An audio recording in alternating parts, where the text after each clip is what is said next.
Hello, everyone, and welcome to my channel tonight.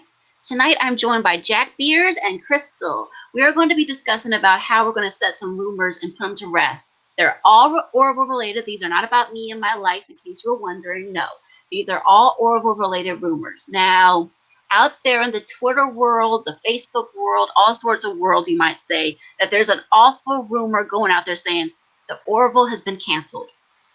Not true, not true, not true, not true, not true. And we're going to set that straight once and for all that it is not canceled.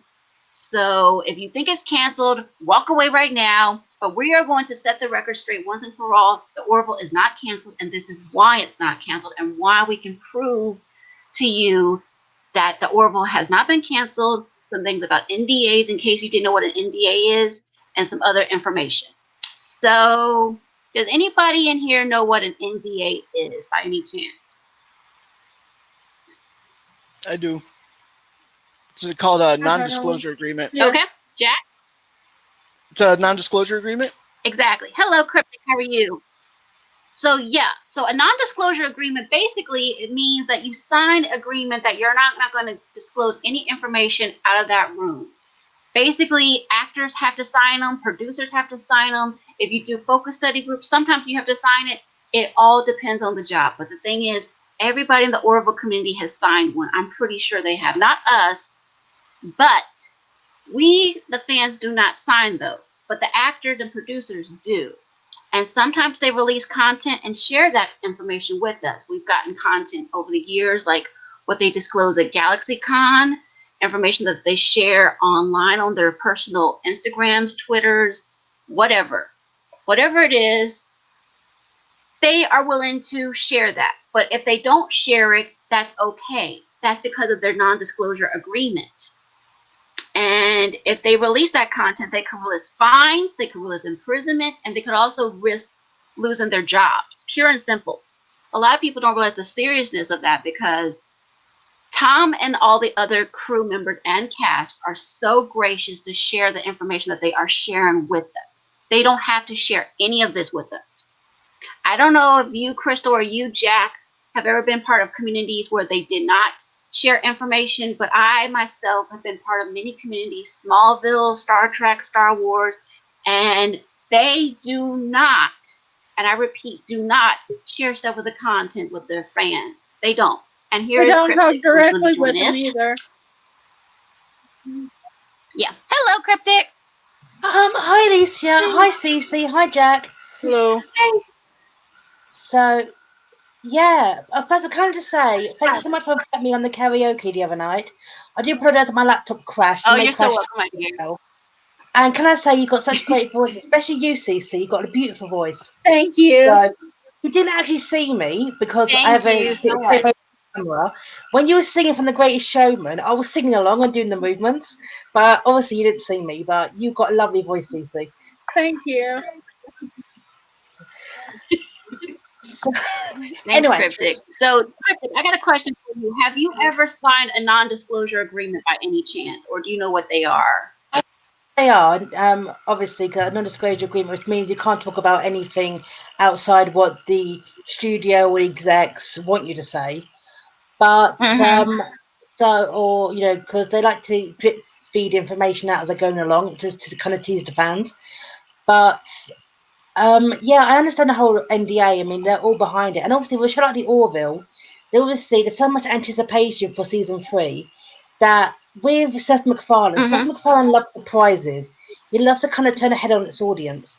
I mean, when you watch the first trailer for the Orville, to what we actually got, I mean, so many people dismissed it as a Star Trek ripoff. That was from the first teaser. And then it'd be something more. So an NDA are actually good because it kind of can turn expectations on its head. So, I'm called out NDA. And the thing is, I like the fact that there's so many things about season 3 and we know nothing. And it's really kind of hyping up the rumor mill. There's so many storylines to explore, and maybe this is the end. This season 3 is the end because maybe they were all just contracted for 3 seasons. I mean, look at Star Trek. That was 7 seasons. That's what they were all contracted for. True. Well, true enough there. I mean, that's the thing about NDAs, that basically when you normally come into there, you sign that NDA, you typically have your phone on silent or you don't turn it on at all. I mean, I was explaining that I myself have done NDAs. I've signed at least two. There's one that I signed for a puzzle group for a video game that I'm creating with some friends of mine. And there's also one that I signed for a focus study group. And basically, I can only disclose information that I am allowed to share, that's allowed to be public. If I don't share that information, there might be a reason why. It might be something that reveals a plot. It might be something that reveals something that people don't need to know just yet. And that's the thing about these NDAs. They don't want to share. They do want to share the information. That's what I'm trying to say. These content creators do want to share it, but they have to do it within the confines of their contract. If they break that contract, they risk fines, they risk imprisonment, they risk firing.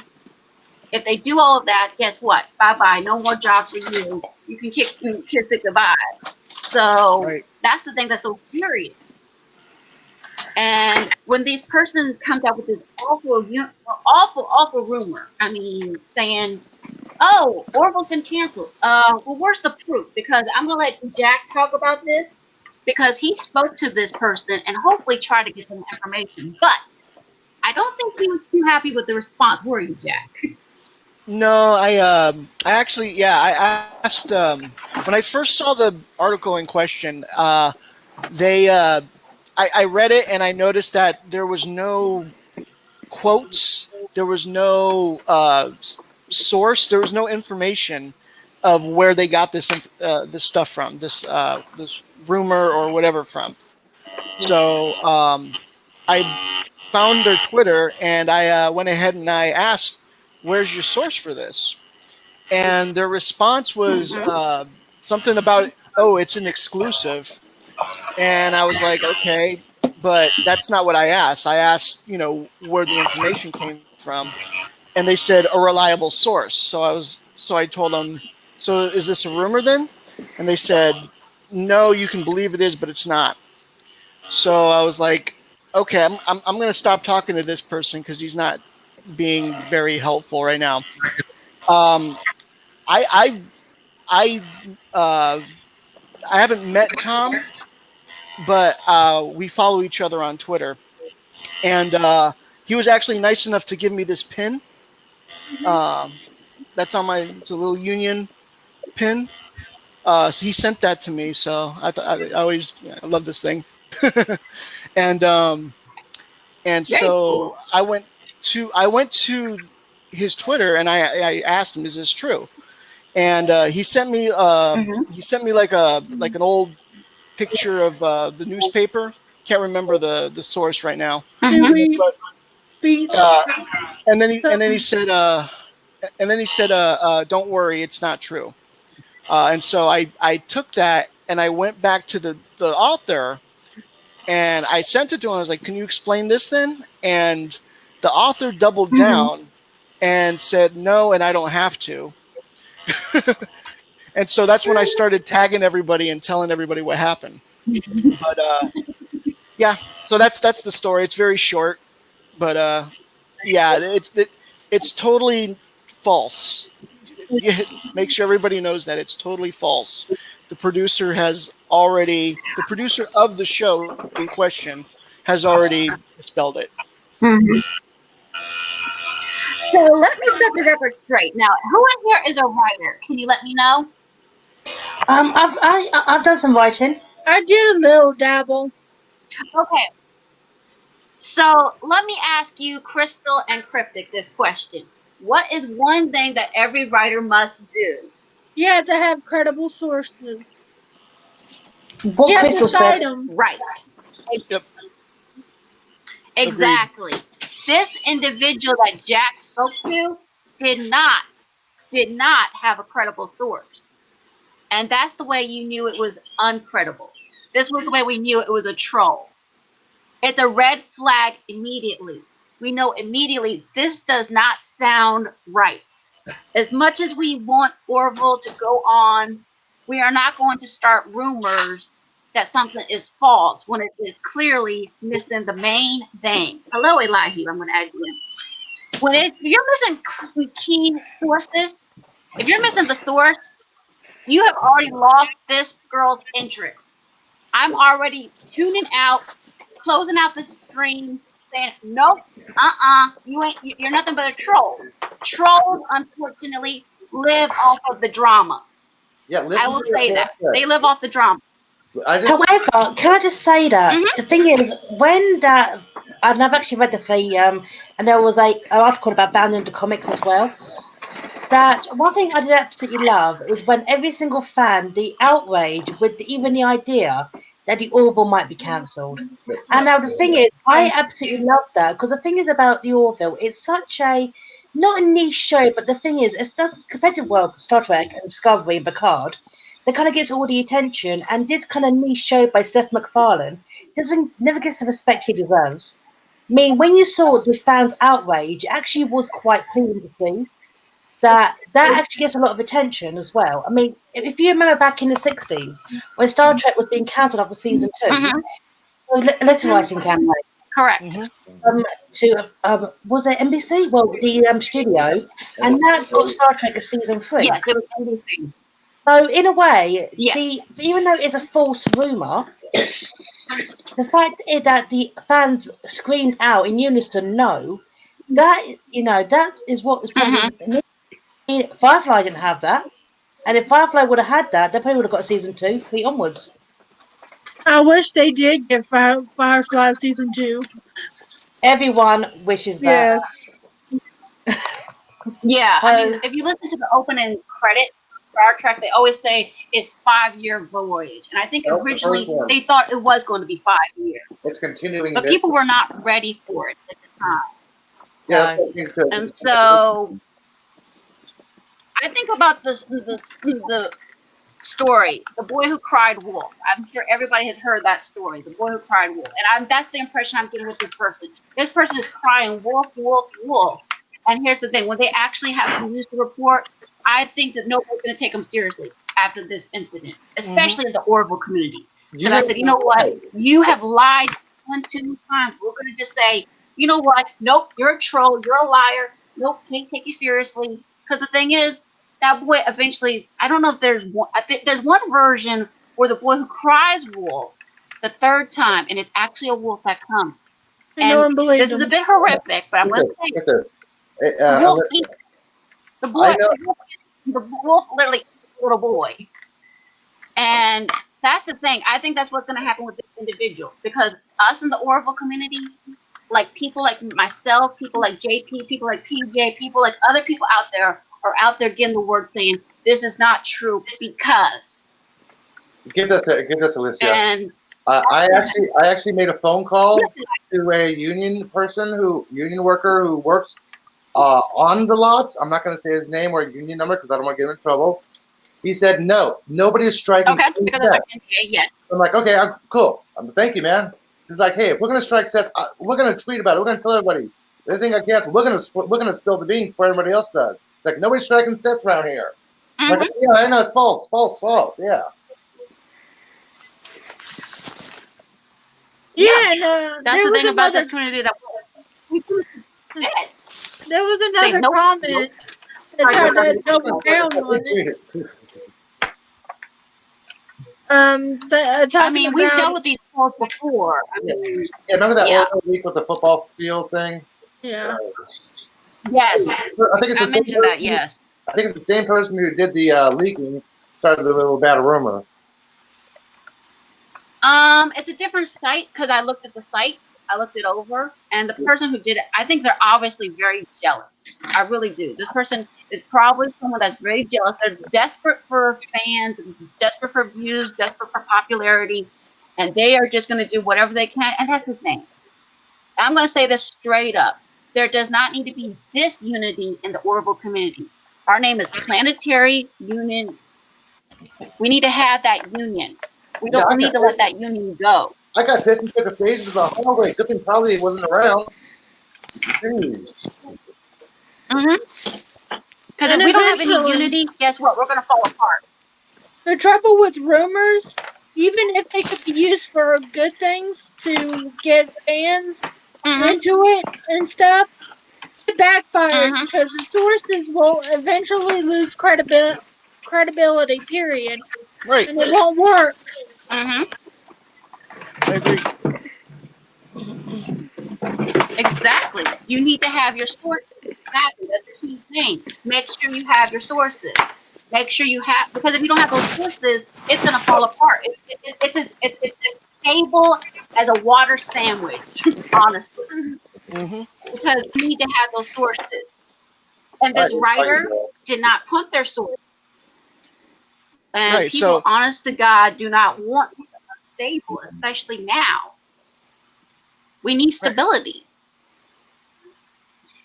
right. So what it turned into was it was that guy's word against Tom's, and Yeah. of course I think everyone's not going to believe the person writing that. They're going to believe Tom because And Tom would they know. didn't. The part is, they didn't even know who Tom was. Nope. Nope. That tells you right there they And that's were the crazy thing lying. about it. They assume Constantinio, Cantino. Yeah, I think I heard of him. Son of a bitch. It's like Cumberbatch. Tom Costantino. yeah, Yeah. yeah, but it's the way it's spelled. Like Constantinio, Panio. Yeah, I know that guy. Yeah. that's almost like that article that probably some of you saw where they got the names of the cast and all that. They got that all wrong. Oh, that was so cringy. I'm thinking, what am I reading?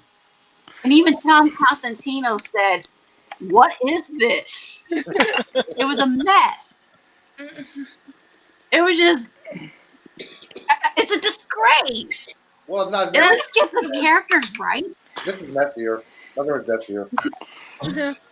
And also the thing is, the case is like if it's being cancelled, normally studios are actually pretty normally upfront with it.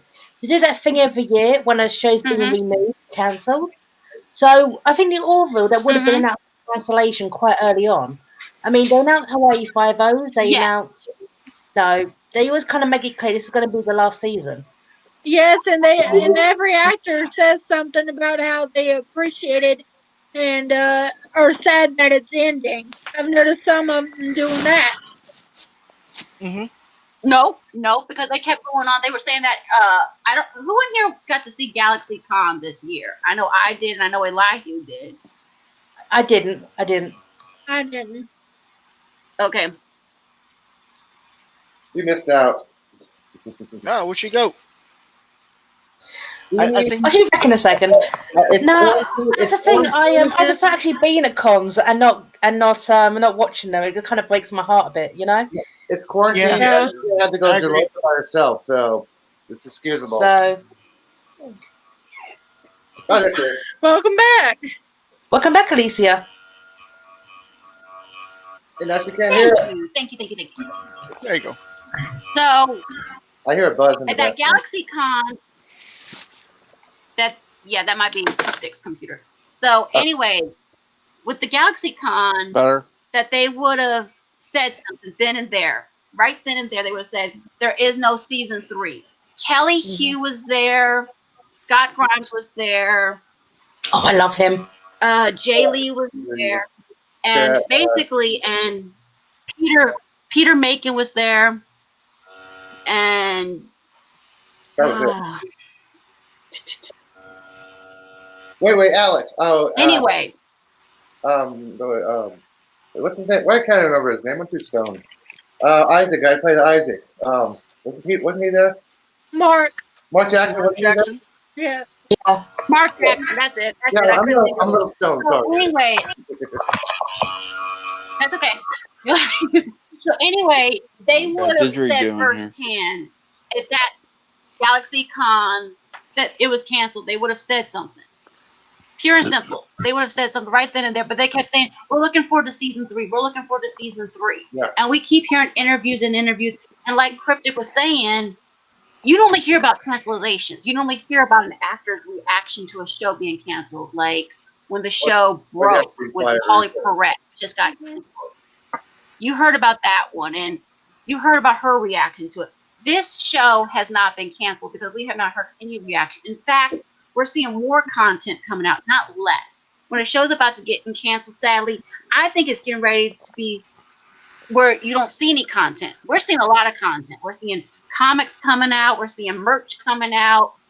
We're seeing You got a lot of stuff coming out down the ship has finally been released. I'm waiting for the Funko Pops. I can't wait to buy that ship. Yeah. The little ship. I'm waiting for a board game. I'm waiting for the mobile app. Like that. Where's the mobile app? When's the mobile app? Where's the game? Where's the game? Yeah. You know what I really, really hope?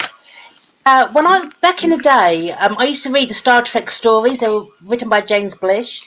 He basically took the episodes and just turned them into story form. And this was of the original series. And one thing I truly hope, because Seth is such a great writer. He wrote the book of A Million Ways to Die in the West. He actually wrote a novel version of it. And I loved it so much. I actually hope he writes stories of the episodes because it was just so great. And that's just kind of way keeping it going as well. Because remember, when Star Trek was canned, you know, this was when the fandom really kind of kicked in and the novel started coming out and the birth of fan fiction and everything else and more comics. I mean, even if the show is cancelled after 3 seasons because it's just reached the end of its life, then maybe it continue on in novels or comic books, just kind of keep it more momentum going.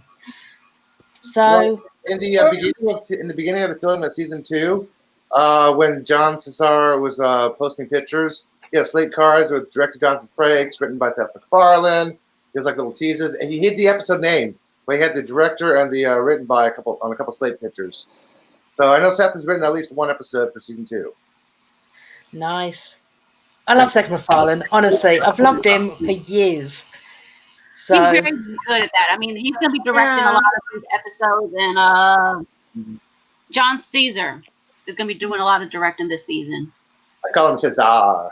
So yeah, I mean, I'm gonna call him that from now on. Cheers. He's not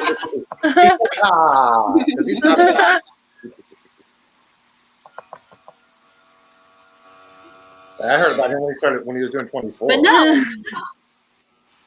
I love their model ship too, but sadly I can't afford it. Yeah. I just got to find it on eBay. Last year at Comic-Con, they had something called the Orville Experience, and it was basically like a little Orville museum. Yeah. And the fans too.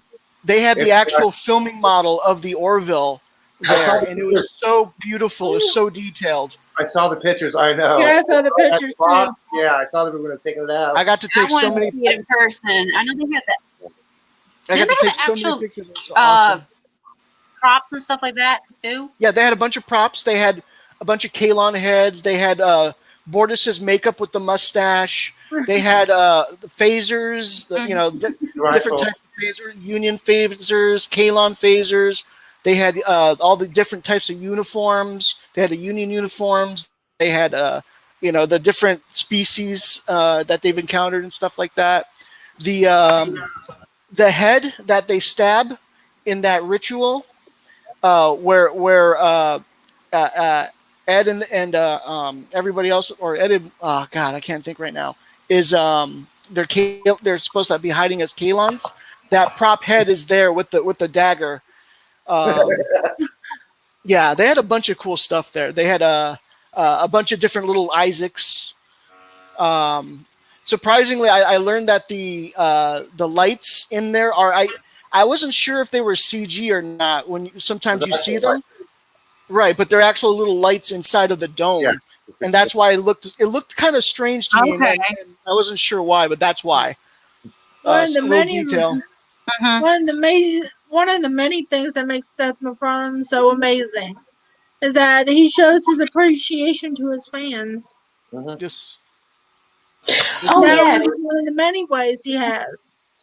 Even when you think that Family Guy got originally cancelled, and then can you imagine? Yeah. Right. And then the fans were like, nuh-uh, and boom, Yeah. So no, just Seth's always been remarkably dedicated to the fans because he appreciates them. I mean, yes. I don't take their success for granted. He never does. He appreciates exactly what the fans think of him. And he's got such a great voice. Honestly, it makes me Yes, sick. he does. Mm-hmm. Oh my god, there's this thing of him. It's at the Royal Albert Hall, London. You can find it on YouTube, and it's from the Music Man. It's the Paul song. You know, him literally. It's like he just walked off the set of continued to his suit, and just stood there.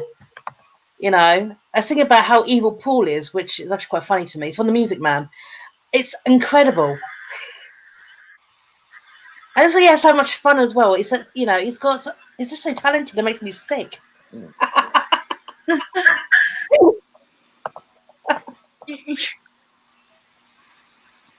Yeah. I hope Alicia comes back. Yeah. Oh wow, When is it where you are? guys! Tony Danza's coming back to TV with Alyssa Milano. They're gonna have Yes, I heard about that. She I confirmed. love Who's It. the Boss. Alyssa has confirmed it. Yes. Awesome. Wait, Alyssa Milano's coming back to TV. I just read it. Yeah, she confirmed it. Oh my god, is she going to come back into Charmed and kick all their asses? No, she's not gonna do Charmed. She is not doing Charmed. No. But basically, because that Charmed reboot, suddenly Alyssa comes along in the Charmed reboot and just kicks everyone. I have not seen the new reboot yet. I don't want to see it. It has no Alyssa, no Holly, no Rose, and definitely no Shannon. So I don't want to watch it. That's my personal opinion. What was she going to do? Alyssa Milano confirmed it. Yeah, You're she not did, and Tony Danza did too. Oh, hi, Sci-Fi Nation. I didn't see him in here. So what's Alyssa Milano going to be in? The Who's Who's the the Boss? Boss? They're rebooting Who's the Boss? Yeah. It's a little reunion. The sequel, I think. No, it's not a TV show. I think it's going to be like Yeah, a TV they show. actually got a remake in my country. It was called The Upper Hand. Honor Blackman who played the grandmother, which was just amazing. You know, like a Bond girl playing the sexy Sarani grandmother. Let's see if I can find it. And I think it was Paul McGann. I mean, look how it's Rich McGann. Paul One McGann. second. Right. The Upper Hand. Are you back, Alicia? Yeah, I'm back. Yeah, I'm Yay. back. Alrighty. Sorry about that, guys. My Internet sucks. okay, so yeah, I mean it's crazy though. It's that these trolls have nothing better to do and start rumors saying our beloved Orville has been canceled. I mean, like I said, what I'm going to say is pure and simple. If they don't have a source, don't take them as the gospel truth. They did the same I thing mean, with pure and Discover. simple. Exactly. And like I said, this person is obviously desperate for views, popularity, whatever it is. And that's the thing that's so sickening, that they have got nothing better to do with their time to start a lie. Fortunately, and I'm going to say this for all of us in the Orville community, we need to stay connected. We need to stay united. We need to make sure we're not divided over these things, that we come together and say, if we're not sure on something, like Jack did, he went to Tom. Oh, we lost her again. Oh no. She must be having internet Okay, by the connection. way, Oh no. new TV show. I just read it from Alyssa page. Mhm. This is the boss coming out with a new TV show. Yay! Where did little Lucia go? There she is. There's, Coming back. she's trying to come in. Trying. Trying. Well, season 2, they someone tried to do the same thing. I think these trolls are pure and simple getting mad at me for calling them out. But I'm going to call them out. I really am. I think the That's trolls There's are nothing trying better to to do is unplug. spread lies. Guess what? Channel. Spread your lies elsewhere. Take your I think I lies got- out of the I got- Orville community. We ain't gonna. I'll be back. I need to put my pizza in the oven. Okay. Already, Elihu. You couldn't bring us anything? What the hell? Can I just say, can I have a connection? He's in San Francisco. So. Issues can be a nightmare. Trust me, when my laptop is due this week, it should be coming next 3 days. Thank God, it's the worst. It's crashing on me all the time. So I totally understand. Yeah, I think mine's acting stupid. Anyway. I have one too many of you on the stream. I don't know, but anyway. This is a serious issue, though. I know we're all saying that this is a serious issue, and it is. It very much is a serious issue about Yeah, these trolls who want because to some spread people are bound to lies. believe it. Mm-hmm. Thank you so much. I'm going to put this up there in the chat. I, for one, as a content creator, refuse to circulate rumors and only go by news from official sources regarding shows, games, etc. Thank you. That's the key. Yes. You have to go with the official sources. If you don't follow those sources, Mhm. you are going to be prone to follow and fall for these traps. You got to make sure you follow the official sources. Don't follow just anything, because I mentioned this on my stream a couple hours ago when I did about Smallville, and I explained that there was a rumor going on about that Kevin Sorbo was going to be on the show Smallville, and that rumor went on and went on and went on and went on. I think I And remember the that. thing is, 10 years went by, and we never once got Kevin Sorbo. He never once came on that show. And that's the thing. Be careful who you listen to. There are people out there that got nothing to do than to start a lie, to start a rumor. And I think this person is the case, that they got nothing better to do but to start this lie, saying, "Oh, guess what? Orville's canceled. Well, where's the proof?" Like they say, the proof is in the pudding. Show me the source. They can't handle the truth that we're popular, that people love us, people are supporting us, that this community is connected, and we are not divided. And I think that's the thing. As long as we stay connected to each other, like I'm doing tonight with all of you, I'm sure we're connected. We're not going to let these trolls stand in our way. We're going to stay connected despite the trolls, despite the rumors, and we're going to let people know, no, follow the truth. The truth is in the pudding. And the more we let everyone know, the more we let everyone know and do a hashtag renew the Orville, the more likely they'll have it continuing on and on for as long as we decide it. We decide how long it goes. We want to make sure we do it the right way. Well, Too, when we put the hashtag the Orville too, because the thing is, people sometimes want to put the hashtag, like when we had those leaked photos that we put in the Orville unknowingly, and we want to make sure that we don't do it in the wrong way too. We want to make sure that we're giving good content that's worth sharing. That we make sure we check our sources. We make sure we check with these content creators, because if it's not safe with the NDA agreement, don't expect them to share it, because they can't share it with us. Hey, Austinator. Mm-hmm. What does everyone think what's going to happen in season 3 anyway? I mean, everyone got any ideas of storylines or how they think it could go? Well, I know we're getting a new character, Ann Winters, and I'm really excited to find out what happens to her and her character. And I'm really curious. I mean, she's new, so. Ann Winters, I love it. Is it Ann Winters? Yes. Mm-hmm. Yeah. Well, it's very similar to Anna Wintour, isn't it? No. Similar, but I know she was on a Netflix. Ann Winters. I agree, Sapphire Nation. Agreed. Support what you love, and if you're a content creator, be truthful with your audience as you can be. Don't be spreading rumors and falsehoods. I myself, as a creator and as a voice out there, I don't just put anything out there. I'm very careful what I put out there, because I know I am one voice, and too many people are listening to my one voice, and I don't want to use that in the wrong way.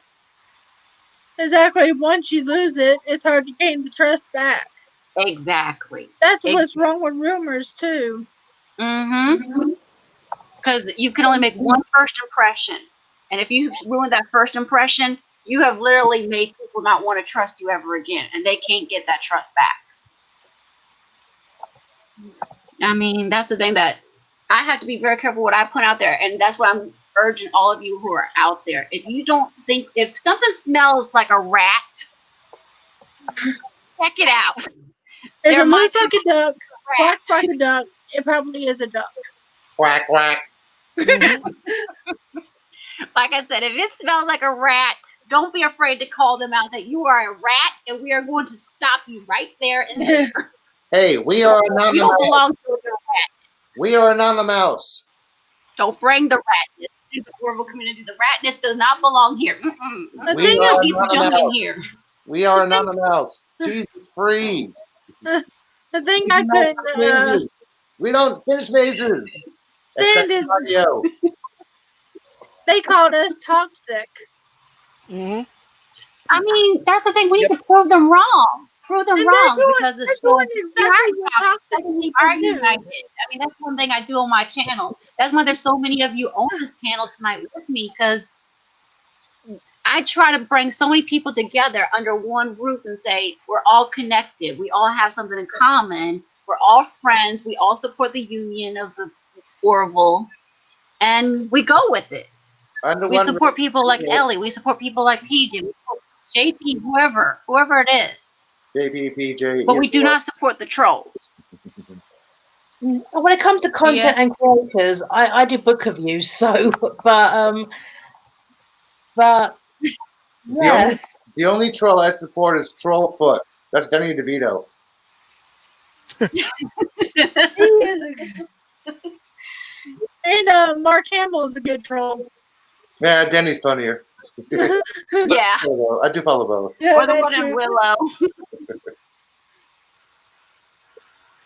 Yeah, that.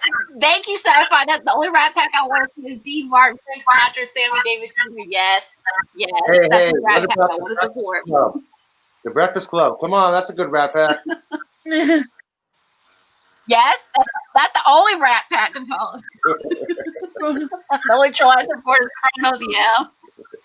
Exactly, sci-fi. The Rat Pack I support.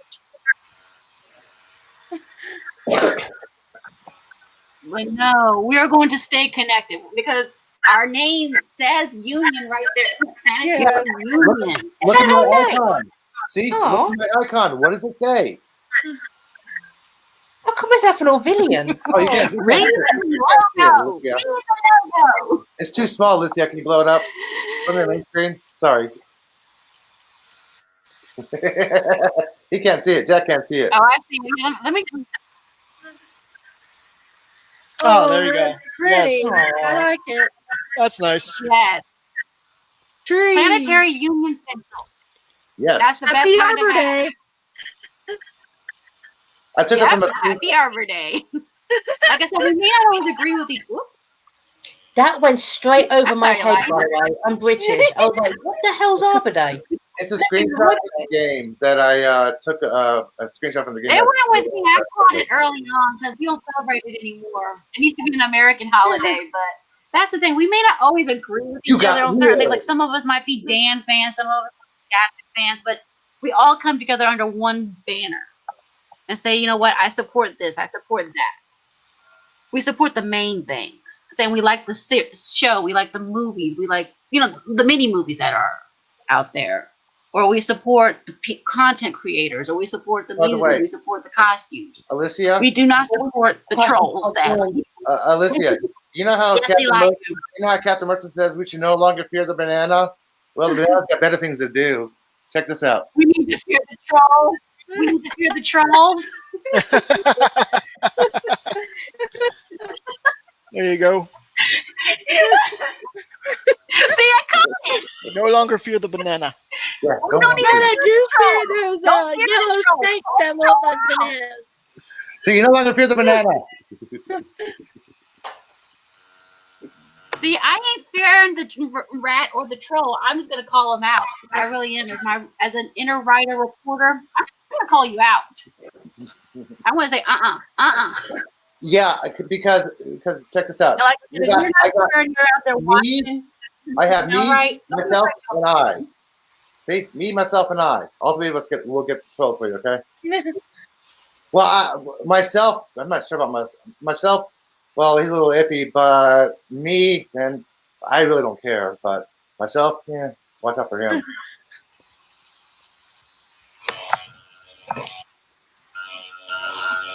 But no. Like I said, if it doesn't sound right or whatever, just let it be known. Hey, turn off your I'm not vibrator. sure about this. Turn off your vibrator, somebody. Turn off your vibrator. Must be So this bad triple. are you? It's vibrating. Where's my lighter? Ah. Yeah, don't mind the mess, guys. I had a huge party. I know the computer's a little broken. The TV's a little broken, and it's an old computer, but still, hey. But look, I'm sorry. The ball still works. Healthy.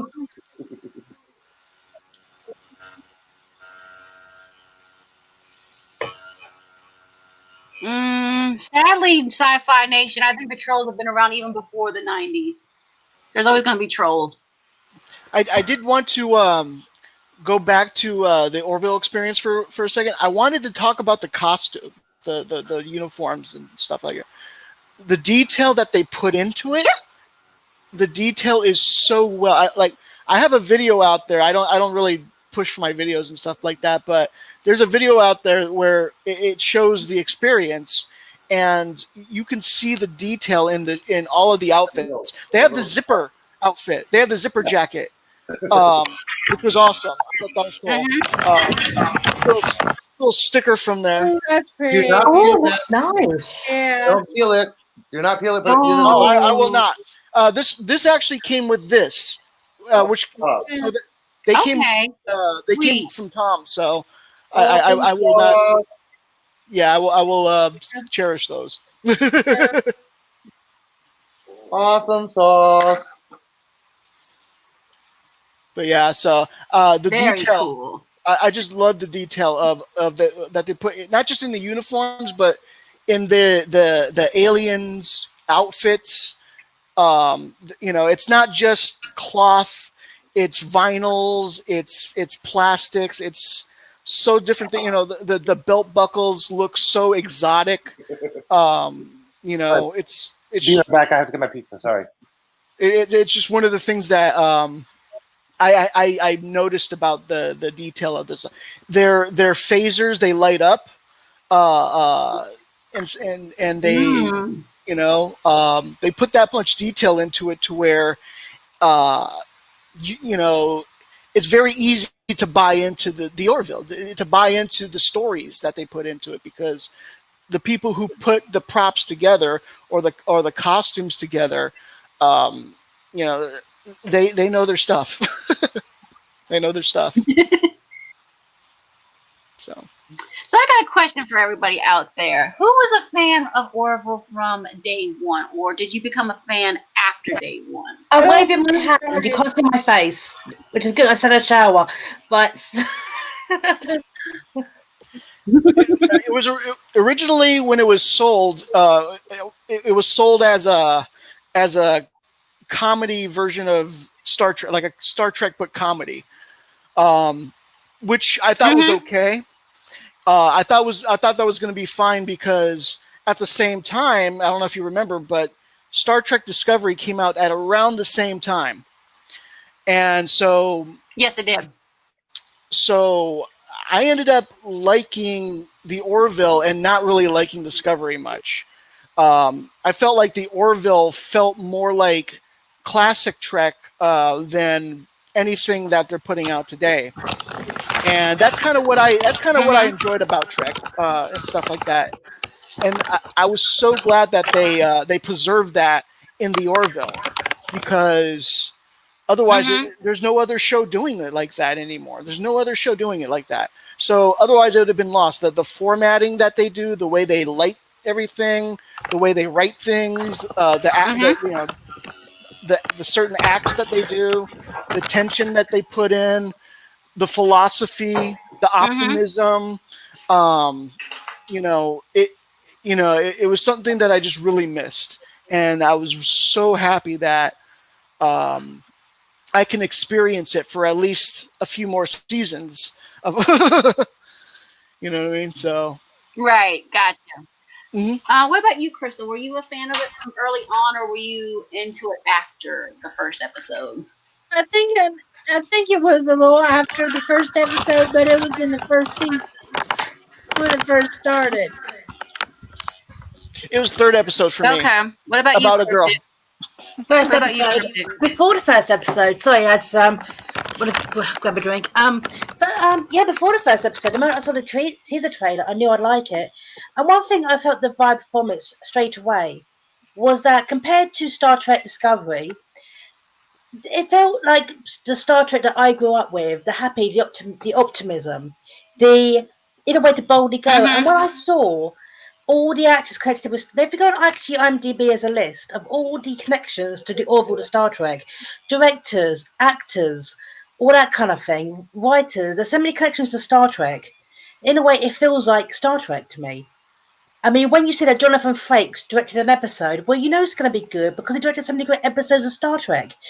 And, you know, he actually was known as one take Frakes because he actually is so good. But, yeah, so, and it just felt more like Star Trek to me than Star Trek Discovery did because Star Trek Discovery had no optimism. It was so bleak. They were swearing. And it just didn't feel like Star Trek. And also with Discovery, there was no, I call it the torchbearing moment. Picard swore. Picard swore. He Oh swore. but exactly. Yeah, they swear down Picard. It Yeah, was merde. He said You. merde, which is Imagine, yeah, it's shit. It's shit yeah, in French. French. He swore. Yeah, but he said merde a couple of times. I kind of got past the radar because no one in America can speak French. It's just I knew exactly what he was saying. so did I. I'm British. We know it. It's kind of like when in Buffy the Vampire Slayer, where Spike said wanker quite a bit because that got past the wanker's radar shit. because I didn't realise what it meant. They thought it meant jerk off or jerk, and it means something a little bit different. Yeah, So, I know. Dick. Yeah. British friends. Yeah. Bloody So wanker. yeah. Hey, call him bloody wanker and insult him. Yeah. So I think for me, and also one thing I loved the most, Takei, about I didn't like about Discovery because there was a quite the torchbearing moment. Normally in a Star Trek show, you have when an older character from a different franchise comes in or gets mentioned. It's like when you watch the Encounter at Farpoint, DeForest Kelly shows up, and to me that's the torchbearer. That's passing it on. You know, you have Picard in DS9. So you have that moment, and that didn't happen. And so to me, it felt kind of hollow. There was no even a mention. I know it's a prequel series, but they could have mentioned Archer in a positive sense. They could have said something about Archer, that kind of thing. I mean, even in Enterprise, they had a moment where they were discussing, of all things, Zephyr Cochrane, and they dismissed him as a drunk, and they didn't believe the Borg story, but they still mentioned. Generations. Say again? Yeah, he was a drunk in Generations. Yeah. Mm-hmm. Yeah. First contact. And then it became a rumor. It somehow became a rumor by Enterprise. Yeah. And then the Borg showed up. and I mean, that's the thing I loved about Orville early on. That it was sci-fi, but it wasn't your typical sci-fi.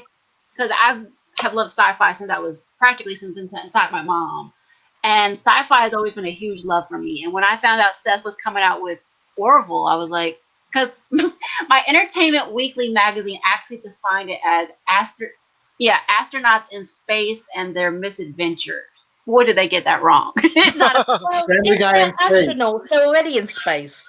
Right, that's what I was. That's kind of what I was. You know what I was actually expecting more like the Lower Decks type of stuff. I was expecting the Lower Decks type of comedy in the Orville, and it surprised me. Actually, it totally didn't go that way. By the third episode about a girl, by the time I finished watching that episode, I was like, holy crap, they did it. Yeah. They actually did it. You know what I mean? And that's after that I was hooked. I was hooked. Yeah, it wasn't your typical sci-fi. They actually crossed an episode that most people wouldn't think of, like a gender changing of a baby. Right. Or an ex-wife and ex-husband working side by side with each other without killing each other. Mm-hmm. Or remember dealing with all one gender race. Remember Data's daughter? He asked Paul, what am I? He's like, whatever you choose to be. That's how they identified the gender thing. Mm-hmm. Yeah. It's like, whatever you choose to be, that's who you are. That was their attempt at the gender talk. So. Mm-hmm. Yeah, I remember that. That was one of the things I think that was a missed opportunity in the Picard series. Data had a daughter that he built named Lal, and in nowhere in that show was she ever mentioned. It was like she didn't exist. Yeah, it's just once. That's it. Yeah. Not even in the movie. And there was a painting called Daughter, but they changed it. It wasn't her. Yeah. You know what really got me? Because I remember watching, I think, the first 2 episodes of Picard. I need to watch them all, but I just turned off it. Is when Picard said Data always wanted a daughter. I'm like, dude, he built one. Yeah, Yes. he had one. He had one. And he kept her experiences afterwards.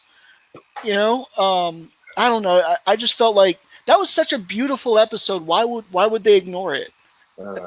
I think either. I know for Discovery, I hated the first season. I love the first season, hated the second.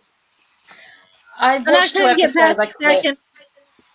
Yeah, I'm not a fan of either like Discovery. Warmongering to me, and it didn't feel like the spirit is Trek. Yeah. But I did like certain characters. I can tell that they tried in the second season. I can tell that they tried to address some of that.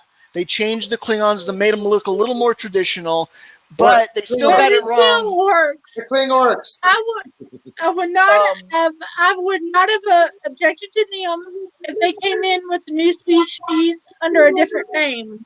Something like that, exactly. Exactly. I wouldn't mind that. That would have been better. They could have had both. They brought in Pike to try to make it more lighter. I'm going to take off because I'm going to eat. I'm hungry. Yeah. Okay. I'm going to take off and eat. I'm hungry. And I'm going to watch a movie. All righty, like you. All right. Later, Bye, guys. Elihu. Or morning, Elihu. I don't know what time it is. Later, Elihu. Au revoir. Au revoir. Nice to meet you. Adios. He's nice. Jaloja. Jaloja. Yeah, it just felt just so bleak, Star Trek Discovery and Star Trek Picard. It's kind of, where's the optimism? Where's the happiness? And I just kind of just turned off it. And Picard just became so pathetic in a way. I'm so depressed I couldn't help the Romulans. So we're going to sit on my family's vineyard and get wasted. Well, life goals. The same day I went to that Orville experience, this was during Comic-Con, by the way, if you're wondering why I'm going to all these things at the same time. But the same time they had that, they also had a pop-up Picard museum. This was to promote the Picard show, but the museum had all sorts of props and stuff from the TNG show, and so I wanted to go in and check it out. And so I went in. They had the the uniforms. They had certain props. They had the Dalmak Angelad Atanaga, the daggers from that show. Darmok, nice. Darmok. They had the flute, the Resican flute from the Inner Light. They had the Borg Queen's skull that Picard breaks at the end of the First Contact. They had They had some stuff. They had the Picard Day poster. But you can tell that it was something that they recreated. It wasn't like the original one. It was just like a banner that they created. And they had a bunch of trophies and awards, like fake awards, that later on I found out were featured in his little room where they go in, and there's the Picard sign and everything. There's a bunch of little trophies that they never pay attention to, but those are the trophies there. And so I liked seeing the old stuff, but then when you get to the end of the pop-up museum, all they showed you was an outfit that Picard was wearing. It was that drab gray brown. A brownish one, yes. Yeah, it was that really drab looking one. And then they had the trailer, and that's it. That's it, and it didn't really the trailer didn't really entice me. Yeah, and so I was. That's the thing I've noticed about Orville, that it's always doing something that keeps you engaged. I was way more excited. Yeah, and they show appreciation to the fans more too. Right. I was way more excited for this Orville experience. Yes. Card thing. I'm very jealous of you, and Jack. I know it got nominated for an award. You don't have to be. I'm not. And that's the thing, that even though, like with you, Cryptic, being jealous of Jack Jack is happy to share this experience with us. I mean, I went to other GalaxyCon panels this year: Smallville, Star Trek Generation, Next Generation, Star Trek Voyager, obviously Orville. But there was something special in that chat. Seeing the Orville fans community talking to one another. They weren't talking over each other. They weren't asking superficial questions, because they asked this one question, the Smallville question, that would make anybody cringe. Do you put milk or cereal first in a bowl? Huh? Our community does not ask that stupid question. We ask crazy questions, but we don't ask that kind of stupid question. How do you And do I it? was like in there, and I'm in there, and I'm just thinking, I was so horrified by what I was watching and reading in the chat. I'm just like, no, no, no, no, no, no. Where's that Orville community? And you know what? I haven't found it in any other community except the Orville community. The Orville community always makes people feel connected. They always make people feel welcome in. And I think that's one of the things that I try to do, is make people feel welcome in, because none of you really technically know each other except through me. I'm the one that's the go-between for everybody to say, hey, let's come together. Let's come under one umbrella. Can I And I just say, think that's the thing I Alicia, love about Orville. at least the question Yes, wasn't Cryptic, how go do you ahead. make a cup of tea? Because in my country, that's war. Okay? There's debates about how to make the perfect British cuppa. Just saying. Well, this was not cereal. This was not tea. This was cereal, like oatmeal, cold cereal, Cheerios, and all that kind of stuff. In my country, we take that seriously, us Brits. We take tea so seriously, and I don't even drink tea. Well, this was not tea. This was not tea, obviously. But this was like I said, with cold cereal. Do you put Cheerios first, or do you put the milk first, or do you put? I'm like, that is such a stupid question. Who asked that? I mean, we might ask some crazy questions in the Orville community, but we don't ask that cringy of a question to each other. I will say that there's a. I know I'm rambling a little bit. There was one fan base that I've noticed that has been very welcoming and hasn't really had problems. It's a smaller fan. It's the Back to the Future fan base. From the Oh ones that, yes, because yes, the I'm ones part of that that one too. they love the trilogy, and as long as they never make another trilogy or they never make another movie after that, that's all they want. Yeah, And the creators Get are all they want to. Just don't and the creators ruin agree. the movie. Yeah, the creators Yeah. agree. So like it's all like one happy family that's in agreement. Yeah. And It is. It yeah, is. I'm part of It it. is. as I long can as quote the entire trilogy, all of it. And I hope they don't Yes, I mean, I think that. ruin Princess Bride. when I was Oh, a I kid, know. Or the Disney franchise. Added to the Disney franchise, like adding in Dumbo. Like I played for Cryptic the other night, the baby mime from Dumbo, and I'm like, oh no, It's that's not the hard. baby mime that we I grew up actually with. like the Disney version of Dumbo. But if you see the We're talking cartoon live one, there's action or something the special cartoon? I like them about both. that. They have to keep both of them like a little The bit cartoon one, different there's too. something. I will say I like I like both them of both. The them, cartoon one has some but for magic. different reasons. Exactly. Yes. Yeah, the cartoon one I've always Okay, loved. I I can lived respect with that. that. I can respect that. And I love the fact that the cartoon actually has stuff that the movie doesn't have. Stuff that obviously they had to cut out Mhm. for audiences today.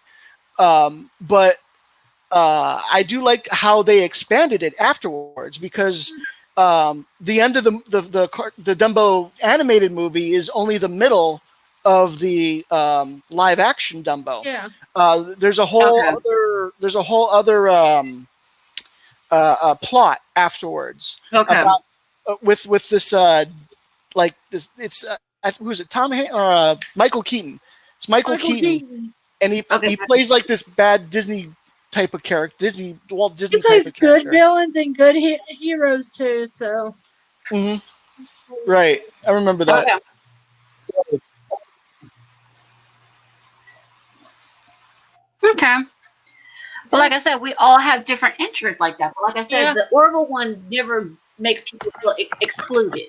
And I think Right. that's the thing I always try to do on my channel. I always try to make everybody feel included. I think that's why I always try to say, hey, who wants to come on? And people say, like Cryptic has told me, you make me feel so welcome. You make me come out of my shell, Alicia. And I think that's the thing that I love about the Orville community. We make each other feel welcome. And I just wish more communities could do that. And when I see these rumors that are out there, it breaks my heart that people want to do that to our community, not realizing the truth. We're not toxic. We're not disunited. We're connected. I mean, yes, we don't like the fact that there's no new episodes, but we're still talking to each other on a regular basis. We're still saying, hey, did you see this about the Orville? Did you see this? Did you see that? Other fandoms, if the show goes off for the summer or goes off for the year, 3-4 months go by, you have no idea what's going on. You have no way to stay connected to each other. But Orville, we've always stayed connected. And the cast and the crew, they do that. They help us stay connected to each other during these waiting periods. Yeah, we're pretty chill. I mean, also, I think the fact is that we're so respectful of each other. The thing is, we've all got. I bet everyone here, the four of us, we've all got experiences of being around toxic fans, the gatekeepers. And the fact is that I can see two of you nodding. Says fandom on his own has had a lot of toxic in it. Oh yeah. Yes. I mean, and the weirdest thing is this: with me, toxic fandom comes to most unlikely source, and basically because growing up in the 90s, I was at school, I was like the lone geek. You know what I'm saying? And so when I went to college and met my fellow geek best mates, love them the bit, still best friends today, like almost 30 years later. But the thing is, when you meet people, and it really doesn't matter the gender as well. I mean, I've been to Comic Cons and small conventions, being a girl. This is going back in the 90s before it really kind of exploded, and everyone treated me with respect. I wasn't treated as differently as because I was a woman. I remember this is going back last year. I went to the London Comic Mart to get like my last final comics.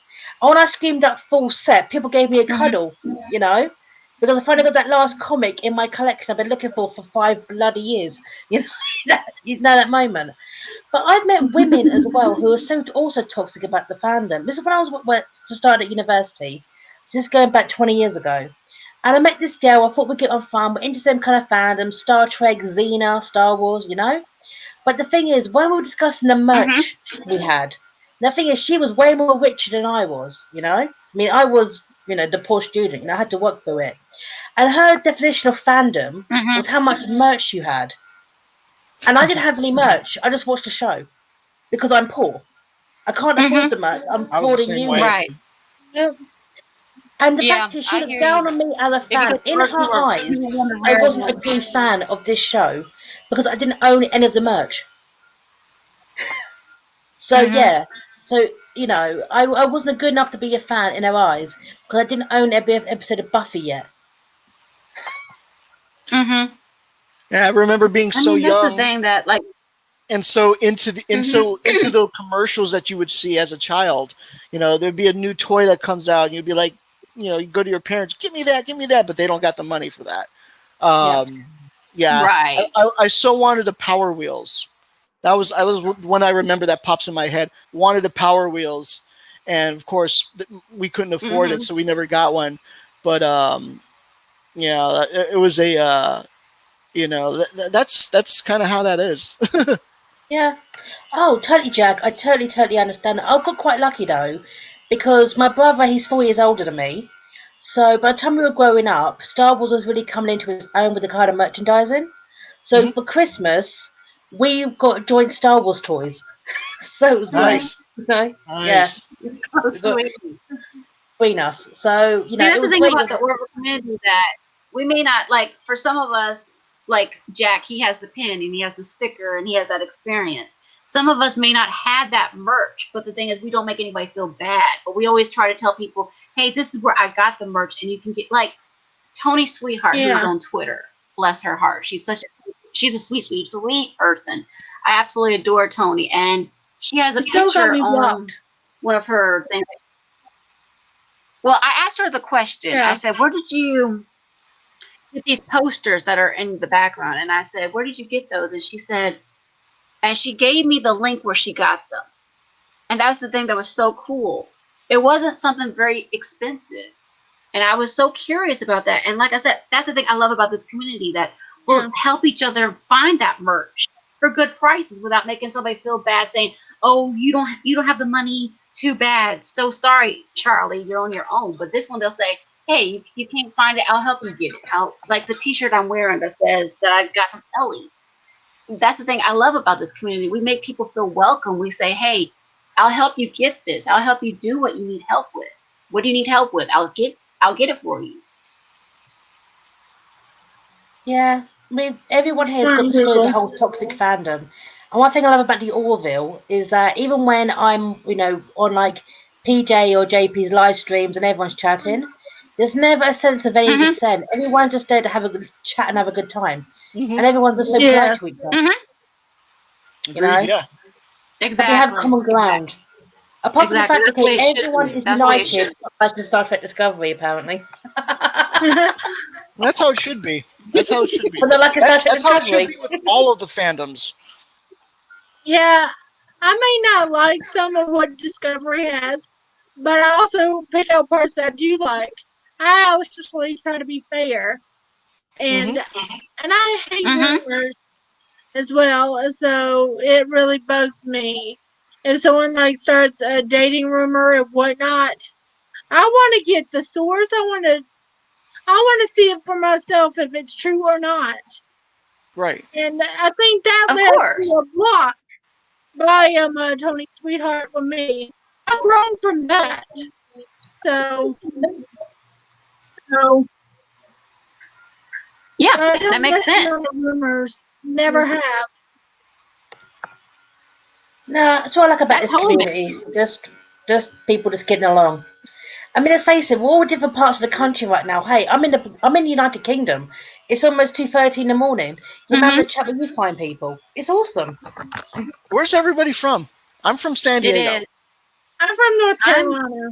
I'm in Maryland, near DC. I'm headed toward Tennessee, though. I'm moving to Tennessee later this year. I have a daughter that I'm lives from in West Tennessee. London. Oh, by the way, can I a little point of privilege here? My middle daughter's birthday is today. She's 14, so I wanted to kind of give her a shout out and wish her a happy birthday. Birthday! Happy birthday! Happy birthday! This is sweetie.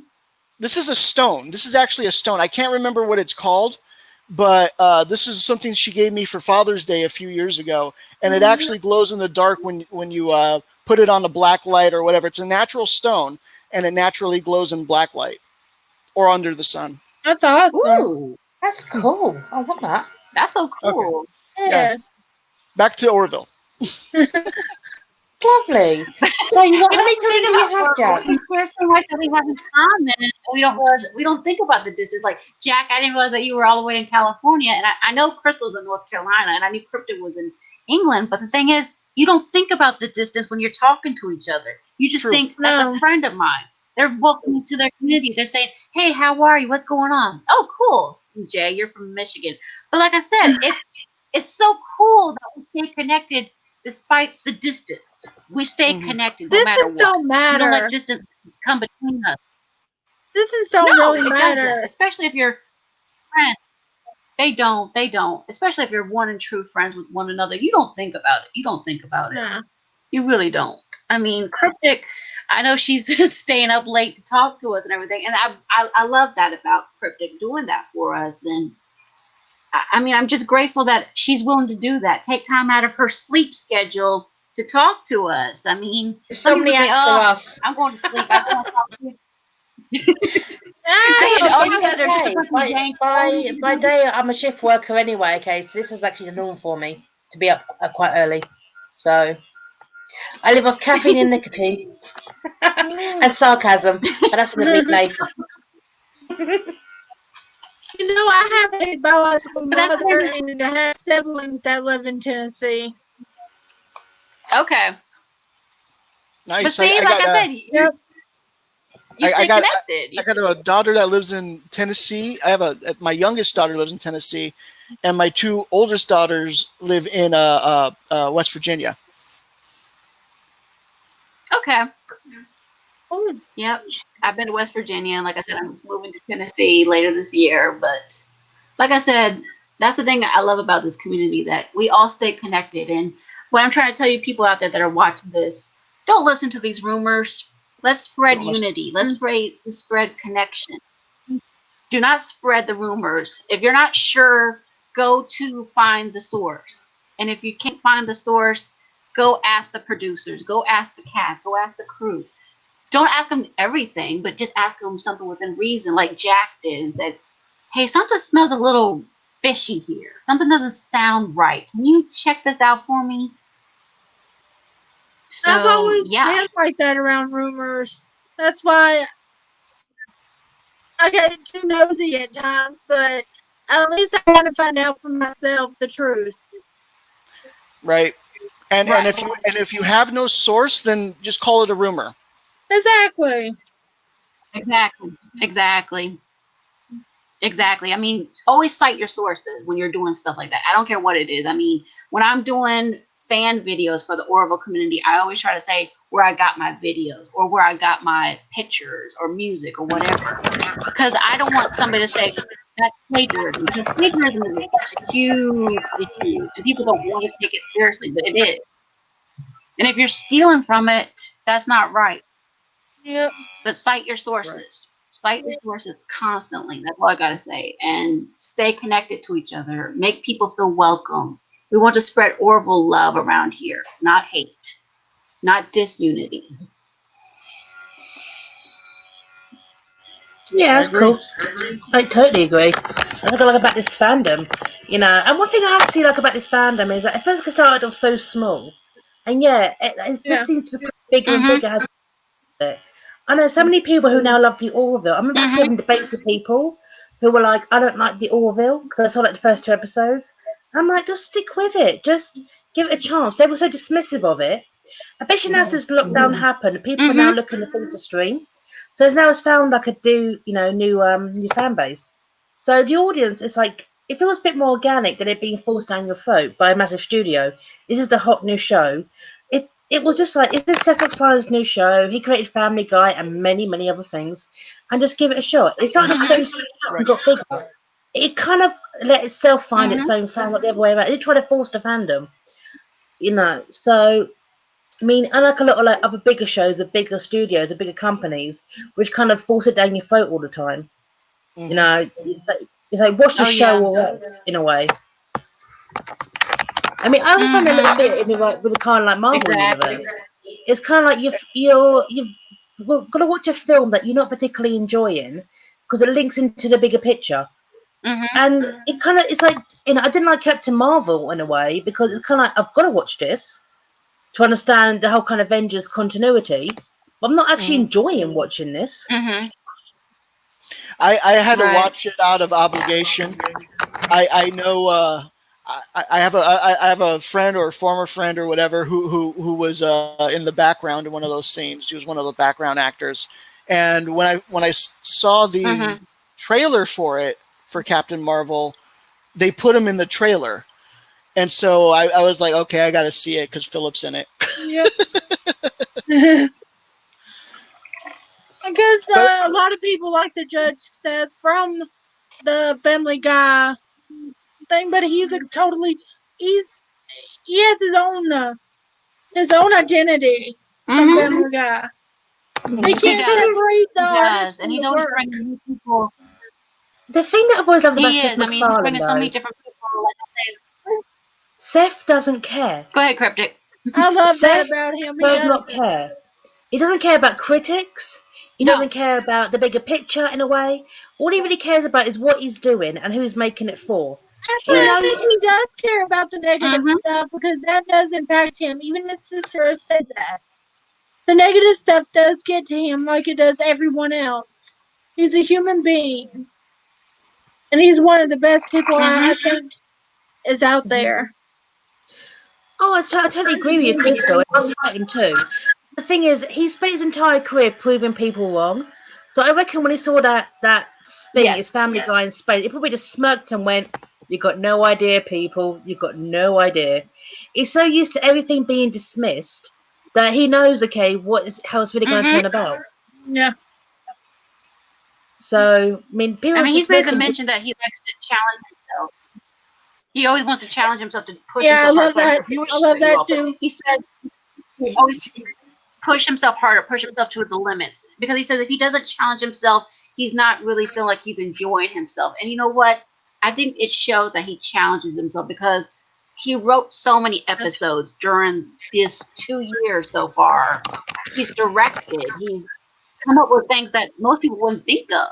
And that's the thing I love about it. And yeah, Seth MacFarlane is a genius with that. And there's so many people that he has brought onto the Orville that I had to do a double take to say, wait a minute, that name sounds familiar. Where have I heard that name? And then you realize when I started looking at it, I've heard that name in the sci-fi community somewhere.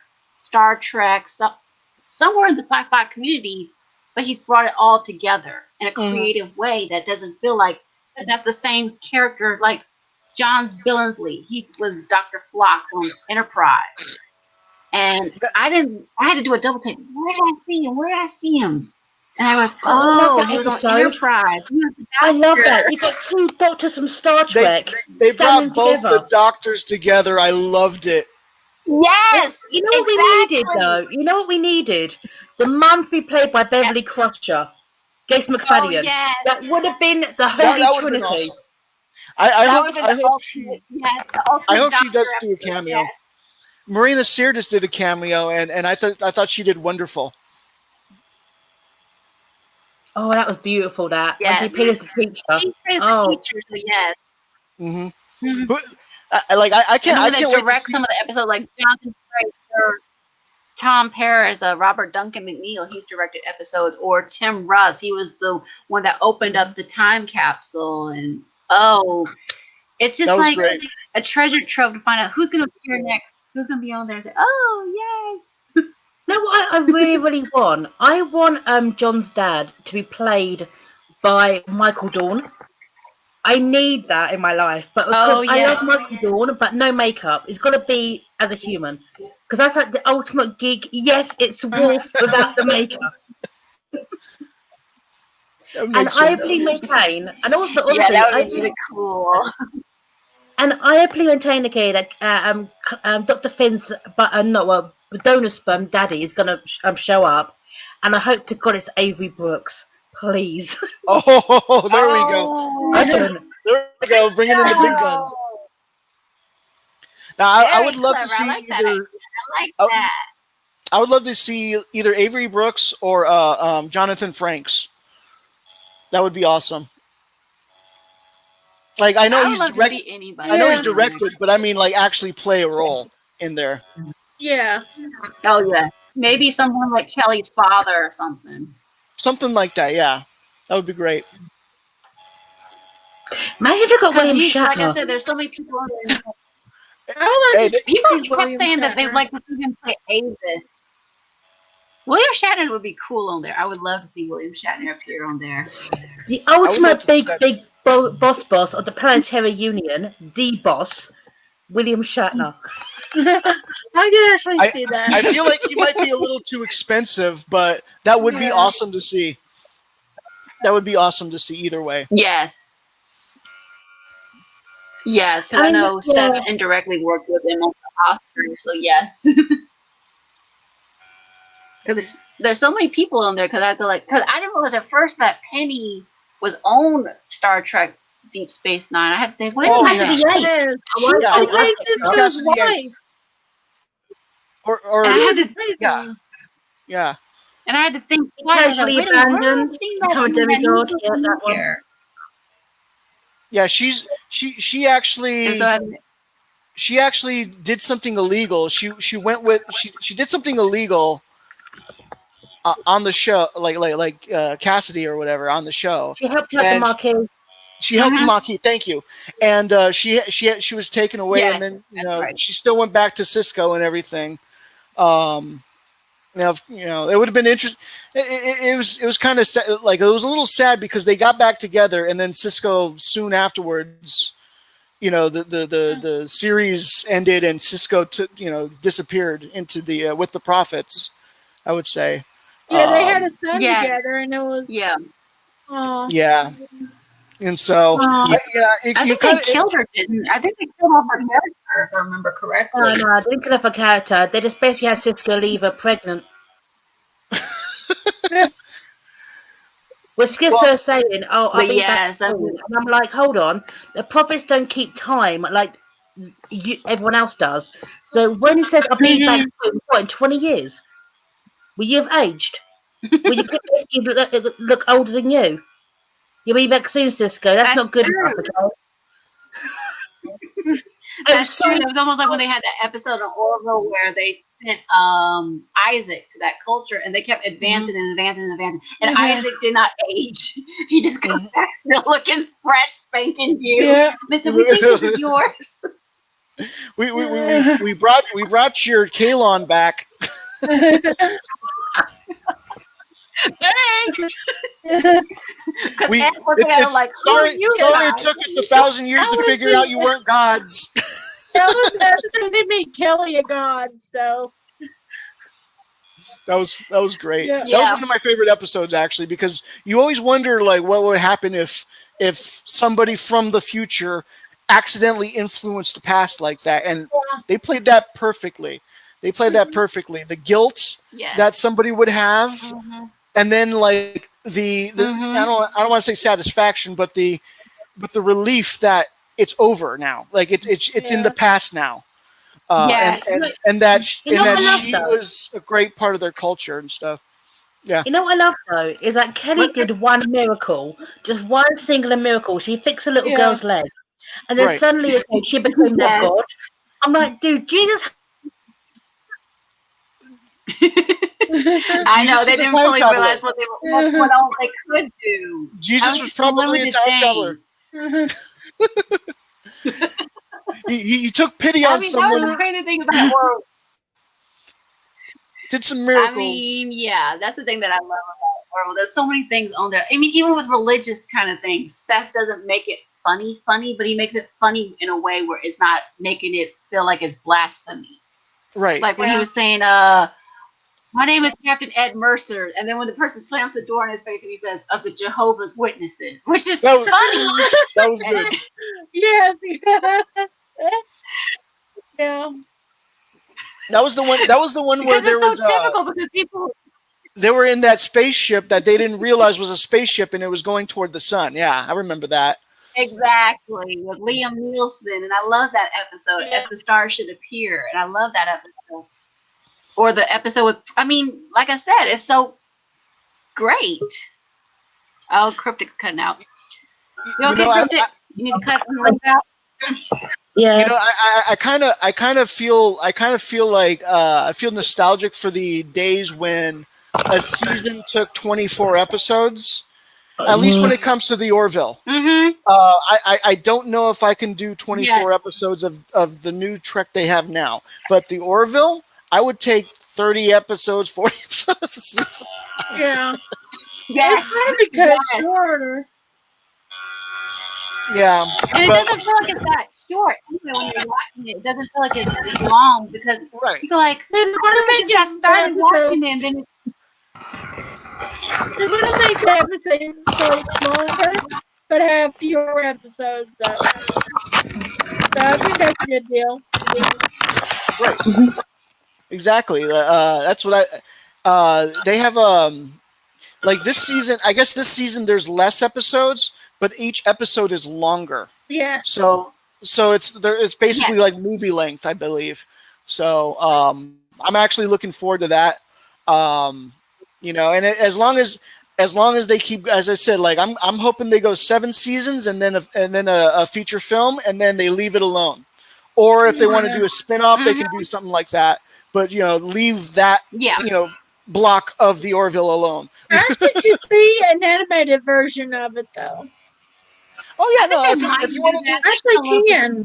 I mean, definitely do animated stuff. Definitely do comics. Definitely do stuff that'll expand. Do like how Star Wars does it. You can have a Legends type of a universe. Yeah. Star Trek has different timelines now and stuff like that. Yeah, you could do that. Yeah, there's no limit on what you It could would do. I so mean, that's be the on thing that's board an so animated great. show. Hmm. And Seth being I mean, so tight. animation would be great. I mean, go ahead, For Cryptic. for the Orville, they would have to take it as seriously as the animated series took the original series. Otherwise, it won't work. Don't do a Rick and Morty Yes. Yeah. type of thing. No. No. Do it justice. I mean, do it like the way they did the original Star Trek animated series, where they had the Right. actual actors playing themselves. Exactly. Don't have Exactly. something like saying, "What the heck am I looking at?" This doesn't like Lower Decks. I mean, I've seen the little clips of. I'm saying, "What am I looking at?" This does not look like Star Trek. No, that's a It does. parody. Yeah. That feels like a parody of Star Trek. That feels like, remember, like as I said like before, when I first saw the commercials for the Orville, I thought I was gonna get a Lower Decks type show with the Orville, because if you know Seth's humor, that, and you know how they were kind of back then. There was someone's making a lot of noise. Back Like then they were me. selling. Oh, sorry. Oh, that's cryptic. Here, let me mute Uh, cryptic for a sec. all right. But yeah, so they made so they made it look like it was going to be a comedy in space, and so that's kind of what I was expecting.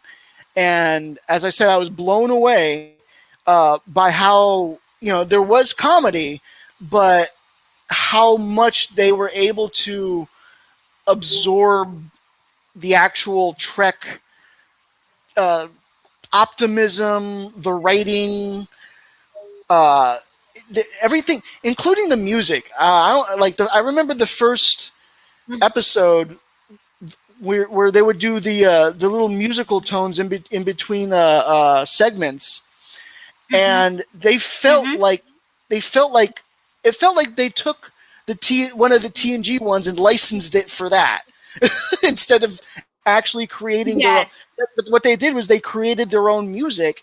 It was just they used the same people that did the older Trek to do this one, and so that's how they were able to do. They get all these older Trek people to help with their show, and I'm sure Seth brings them all into a meeting and says, "Do you remember what you did in the '90s and the '60s? Do the same thing here. I just want the same feeling. I want the same. Whatever you brought to it back then. I just want you to bring to it here." That's kind of how I feel like he does, and then they just go I with think that. he does because from what I've heard him do enough in interviews, Jack, honestly, because he loves musicals. And he says that people don't do live orchestras like they used to. True. And the thing is, that's the thing that's so special about Orville, that we've got that live music. He's introducing us to musicals like he did in A Happy Refrain. We got introduced to Singing in great. the Rain. We got introduced to the Gemini. The actual orchestra was actually in there. Yeah, the orchestra that does the music for the Orville was in that scene where they were doing that. That was the orchestra. I loved knowing that. I loved it.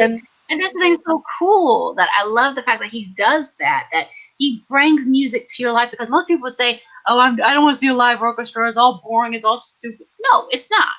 He brings it live. Right. You just gotta do it people right. listen Exactly. to orchestra, by the way. Intelligent people listen to that music. And I love musicals. I wish more people could be introduced. Seth does that with Orville. He brings us orchestras. He brings us sci-fi without like it's sci-fi. Awesome. I agree. He because he was trained in like Hollywood classics. You can tell that. He was trained in Hollywood classics. And he appreciates the history of Hollywood and how Hollywood has evolved. You can tell that he's knowledgeable in that because his references show that. Like whether it's Family Guy or Orville, his references show that he understands movie history, Hollywood history, and he showed and he loves that type of stuff. You can tell that's what he likes to watch. He probably likes to watch old Hollywood movies in his spare time. Oh yes.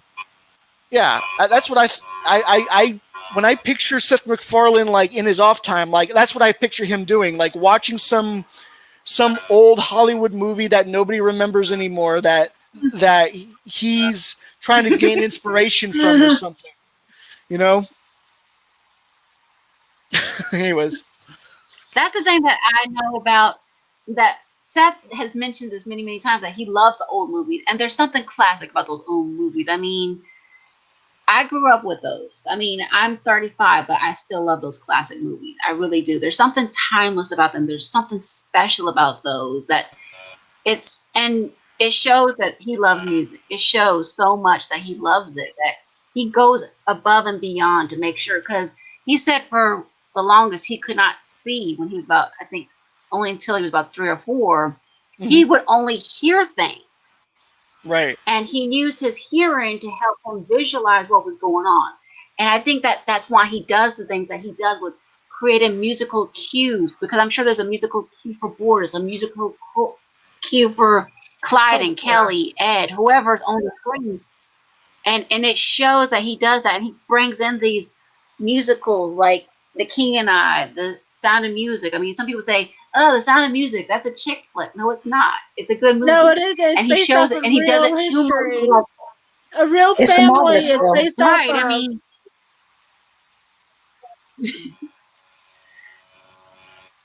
and that's the thing that's so cool, that he did that, where he introduced it with a Clyde in, where he said, "I want to see something that will make me happy." And he does it so humorously. Yes. With the ice, And how, you know, and it's like it's the perfect mix. right. And I love how they build on, you know, as I said, like by About a Girl, you know, I was like, oh my goodness, they did it. They made Star Trek. Uh, but I loved how they built on that afterwards, where, you know, Clyde and Boris started having marital problems because of what happened. You know, and Right.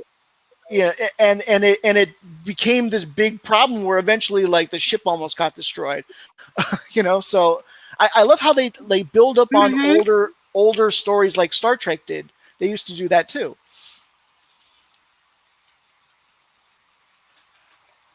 Yeah, I mean, that was the thing that was so cool, that they brought that out with About a Girl, and then the one that Command Performance, when we saw Alara, where she got to be in charge of the ship. Mm-hmm. And we got to see her in Firestorm, where we have these spheres brought out. I mean, with the spiders, the clowns, and we didn't see it, but we heard about the alligator. And like I said, they didn't make fun of people who are scared of spiders or clowns or whatever. They just said it's okay to be scared. We have all these fears. Right. And yeah, I remember with that one, she was afraid because she was, what was it? She didn't think that people respected her enough, or that she didn't think that she was good enough. That's what it was. She didn't think that she was good enough for her role. She didn't Something think like she was that. good enough after one of the crew members had died on her watch, and she Right. blamed I herself remember for that. that. Right. Yeah. It was something that, I She mean, said, like, He you was know, scared of fire. yeah. She She had failed to help this guy. Yeah, and then she felt so bad about it. Yeah.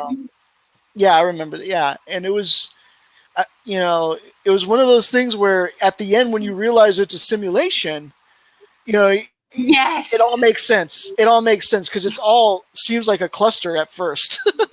The way it seemed, I was like, what is going on? Yes. I have to admit, that clown freaked me out.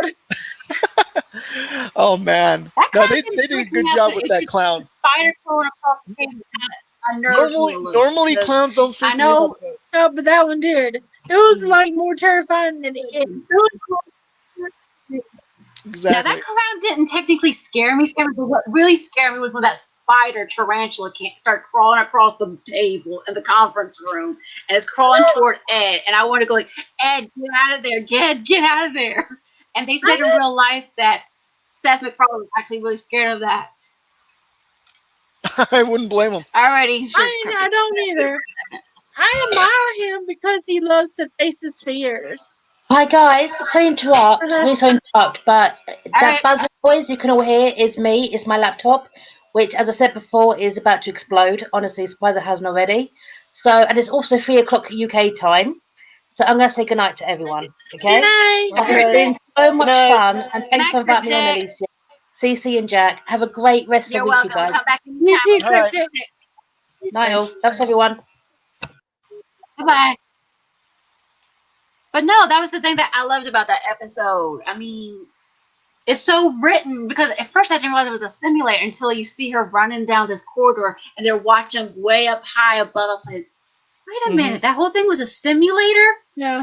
I had no idea. I had no I idea. mean, You're just we like, know wow. Fortisphere Wow. now. Right. Artificial Gators. intelligence. Gators. He Yeah. doesn't like gators either. The part where Gators. Isaac starts going after her. I was just like, what is going on in this episode? I think that was her. I think that was part of her that's the ultimate thing that's fear, so. or her ultimate test or whatever. Yes. Yeah. hmm Yeah, where she had to be in charge of everybody, where she was having to put Claire in the brig, saying, "Give me a shot, give me a peep." I'm like, wait a minute, Claire, what happened to you? Yeah, Claire. I I thought it mean, was one. Yeah, the way they were the way they were playing it, it felt like there was just some crazy virus going on, making everybody mad. yes, exactly. I mean, that's the thing I love about Orville, that they do stuff like that, or with Borda sitting on an egg. You don't think about, wait a minute, he's sitting on an egg. What sit on eggs? That's an image I can't get out of my head. I love when But it's they like, return to it when they're in that refugee camp and there's there's a couple the woman's about to give yes, birth and Yeah, the astro. Kelly asks Borders for help and Borders That's is his like, birthday cake. does it involve an egg? And she just like tunes him out afterwards. She's like, okay, let's take care of this now. Let's forget that. Let's take care of this right now. and he says laying an egg would be so much easier. I'm like, Bordas,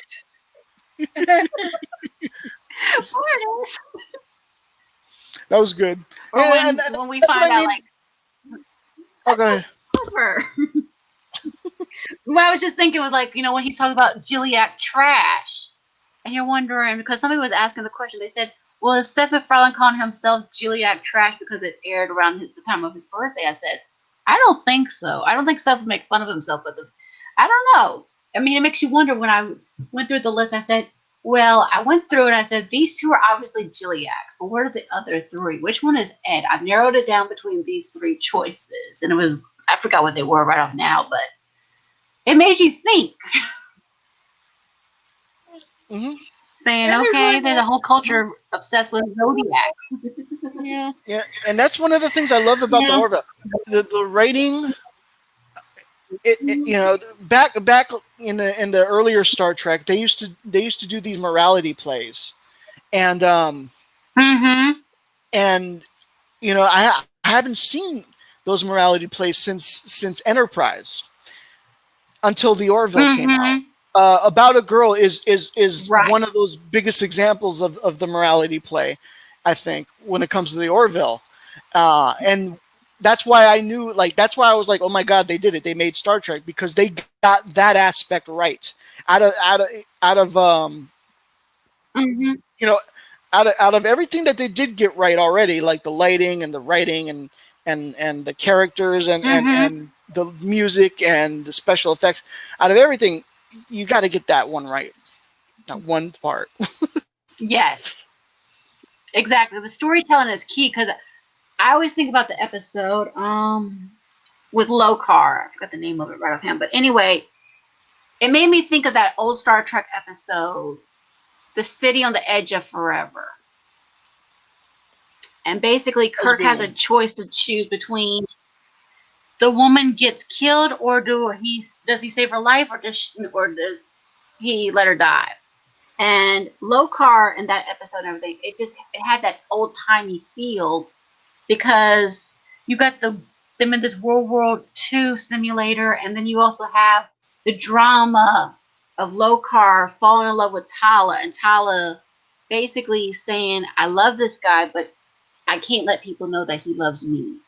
Because he's in a culture where they wouldn't accept that. And the way she tells Clyden at the very end basically just says, if you see me in the hallway, go the other way. And the way she just says it dead cold, I was like, whoa. Yeah. Whoa. There's finally deserved it. I'm wondering if, if in the third season there is a Moclan revolution where eventually they decide, or maybe if they don't decide, but maybe they learn that Moclan females are here to stay somehow. I wouldn't be surprised. And one thing I would like to see again with Talea learning firsthand, you know what?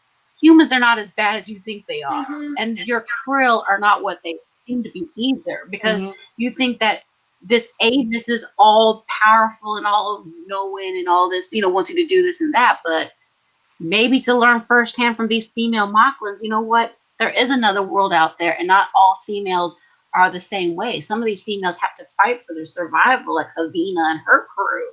Right. Remember, so that would be something too. I remember from Deep Space Nine when the first Grand Negus became like Quark's mom or something like that. Oh yes, and there was a huge revolution in Ferenginar, and women started wearing clothes and stuff like that, and that's kind of I think that's where they're heading when it comes to the Moclan type of stuff, especially because they're going to eventually have to learn to accept that females exist. Yeah, exactly. Especially Clyden, because Clyden does not like that, especially with Kelly, because he's just like, Boris, is it time for you to come home yet? And Boris looks at him and says, Commander Grayson's right there. Aren't you going to say something to her? And he doesn't. He's like, nope. And Clyden used to be a girl. He was born a female, exactly. Yeah, he did. Clyden was born a female. So it's self-hate. I think a little Clyden bit, hates himself too. I think there's a little bit of that. Mm-hmm. There's a little bit of guilt on. He could be jealous of the fact that. I mean, he resents the fact that, you know what, my parents made me a boy, and I really don't like that. And I think that's the reason why he has certain female tendencies. That's just my input, but I just know Clyden seems to have a very female tendencies a lot of times. Like when he's eating the ice cream or saying, Boris, are you coming home? Or I have made pudding. Yep. Like, really? I love that episode where the porn almost gets them killed. The porn addiction, yeah. Where oh my word! I don't really like this episode, but I like those scenes with the sound of music stuff. Yeah, I found that episode a little funny because the character that Bortus goes to for that that special porn thing or whatever was a tardigrade. Mm-hmm. I did not notice it was a tardigrade. It was a tardigrade, and if you like a talking tardigrade, and if you watch Star Trek Discovery, they have an actual. They have a tardigrade. The way they travel, they have this faster than warp speed instant travel thing that has to do with plugging this tardigrade in to the ship. Yeah. Yeah. I got to that part. Yeah, and then there was also a huge lawsuit that happened afterwards because the tardigrade was the idea from somebody else. It was very similar to a video game, very similar to a video game that hadn't been released yet.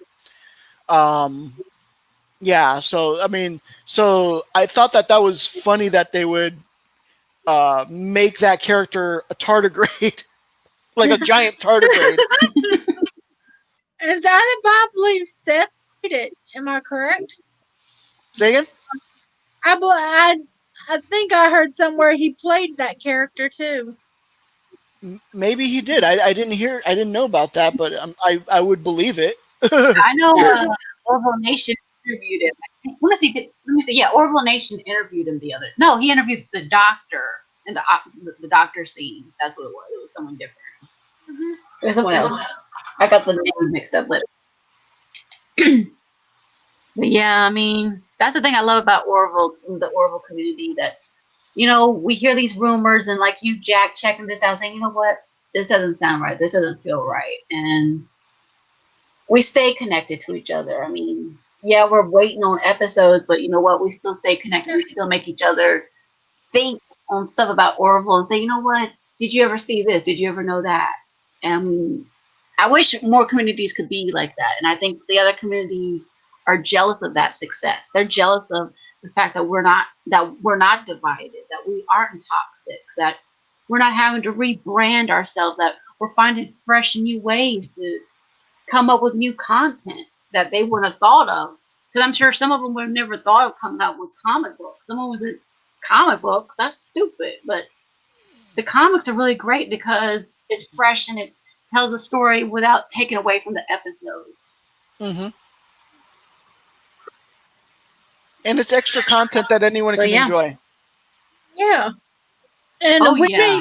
may have different views, but we respect each other and try to act adult Mhm. like here as well. Exactly. Mhm.